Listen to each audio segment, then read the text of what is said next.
خوش آمدید کہتا ہوں آپ سب کو جے کیسے میں۔ اماراتی شناختی کارڈ کی تجدید سے پہلے چند ہدایات۔ اگر آپ دبئی میں رہتے ہیں تو میری اس ویڈیو کو شروع سے لے کر اینڈ تک ضرور دیکھیے۔ زائد المیعاد کارڈ کی تجدید تاخیر سے کروانے پر جرمانہ ادا کرنا ہوگا۔ مزید ڈسکس کرنے سے پہلے آپ سے گزارش ہے چینل کو سبسکرائب کر کے بیل کے نشان کو دبا دیجیے۔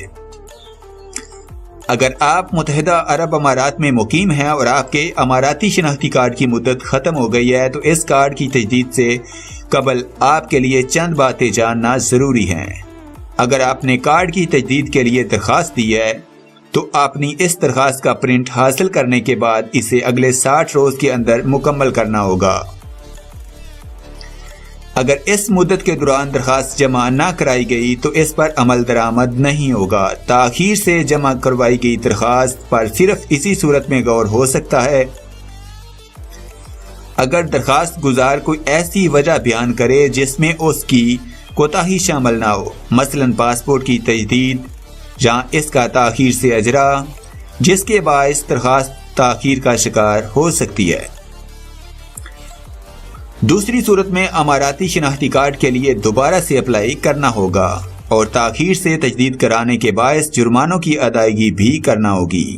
Federal authority for identity and citizenship کے مطابق اگر کوئی شخص اپنا اماراتی شناختی کارڈ زائد المیعاد ہونے کے بعد اگلے 30 روز کے اندر اندر اس کی تجدید نہیں کروائے گا تو ایسی صورت میں اس پر فی دن کے حساب سے 20 درہم کا جرمانہ عائد کیا جائے گا۔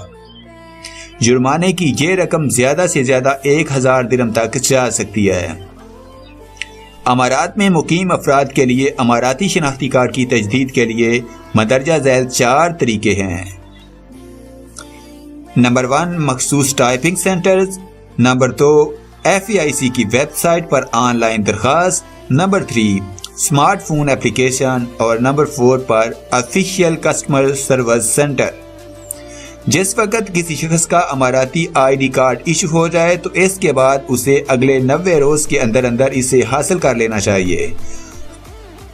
بصورت دیگر یہ شناختی کارڈ اتھارٹی کو لوٹا دیا جائے گا جو اسے ضائع کر دے گی، جس کے بعد آپ کو اماراتی شناختی کارڈ بنانے کے لیے نئے سرے سے اپلائی کرنا پڑے گا۔